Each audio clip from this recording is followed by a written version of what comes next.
আসসালামু আলাইকুম, সবাই কেমন আছেন? চলে আসছি উর্মিলা কিচেন থেকে। আজকে আমি শুক্রবার স্পেশাল একটা হান্ডি বিফ রান্না করব। তাই এটার জন্য আমি এখানে সব মশলাগুলো আগে থেকে তেলে ধুয়ে পরিষ্কার করে নিয়েছি।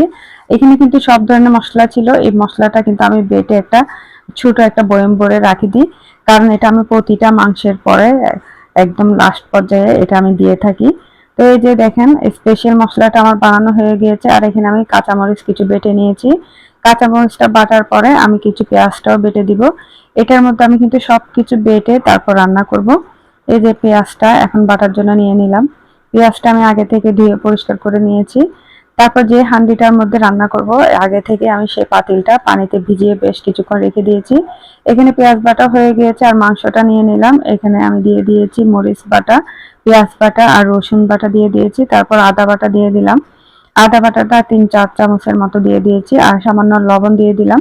হাফ চামচের চেয়ে একটু বেশি হলুদের গুঁড়া আর ১.৫ চামচের মতো মরিচ গুঁড়া দিয়েছি। আর ধনিয়া জিরার গুঁড়াটাও দিয়ে দিয়েছি। দিয়ে বেশ কিছুক্ষণ মাখিয়ে নিয়েছি। এখানে কিন্তু আর কোনো গরম মসলা দিতে হবে না, কারণ সবগুলো আমি আগে থেকে কিন্তু বেটে নিয়েছি। তারপর আমি এখানে তেল দিয়ে দিয়েছি আর একটু সয়া সস দিয়ে দিব। দিয়ে বেশ কিছুক্ষণ মাখিয়ে আমি এটা ঢাকনাটা দিয়ে রেখে দিচ্ছি। এটার মধ্যে মনে রাখবেন আমি কিন্তু কাঁচামরিচ বাটা দিয়েছি, তাই মরিচের গুঁড়াটা আমি কমিয়ে দিয়েছি।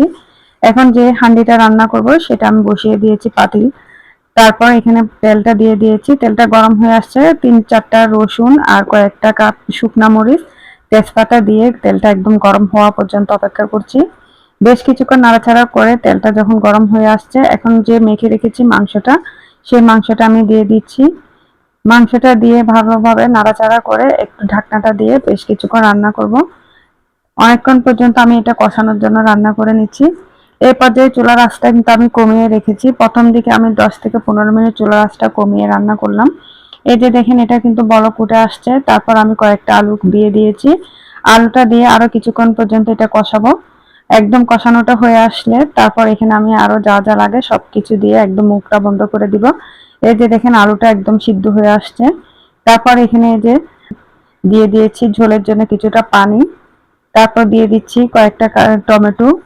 এরপর একটু আমি যে মশলাটা আমি গুঁড়ি করেছিলাম একটু আগে, সেই মশলাটা দিয়ে এবার আমি মুখটা ভালোভাবে বন্ধ করে দিব। কিছু ময়দা দিয়ে আমি কিন্তু একটা ডো তৈরি করে এভাবে করে মুখটা কিন্তু বন্ধ করে দিয়েছি। এটা বন্ধ করার পর প্রায় আমি আধা ঘন্টা পর্যন্ত একদম চুলার আঁচটা মিডিয়াম হিটে রান্না করে নিয়েছি। বেশ কিছুক্ষণ রান্নাটা হয়ে আসছে, যখন বোঝা যাবে সামান্য একটু একটু কিন্তু ধোঁয়া বের হচ্ছে, একদম এটা হয়ে গিয়েছে। একদম আধা ঘন্টা পর চলে আসলাম। দেখেন এটার মাংসের কালারটা কত সুন্দর হয়েছে আর এটার দিকে এত সুন্দর একটা ঘ্রাণ বের হয়েছে, পুরো ঘরটা যেন মোমো করছে। একদম লবণ টবণ সবকিছু আমার পারফেক্ট ছিল। এই আলুটা একদম গলে গিয়েছে। এই রান্নাটা এখন কিন্তু একদম কমপ্লিট হয়ে গেল। দেখেন একটু সামনের থেকে আপনাদেরকে দেখাচ্ছি। আজকে আমার হান্ডি বিফটা একদম কমপ্লিট হয়ে গিয়েছে। তো কেমন লেগেছে অবশ্যই জানাবেন। সবাই ভালো থাকেন। আল্লাহ হাফেজ।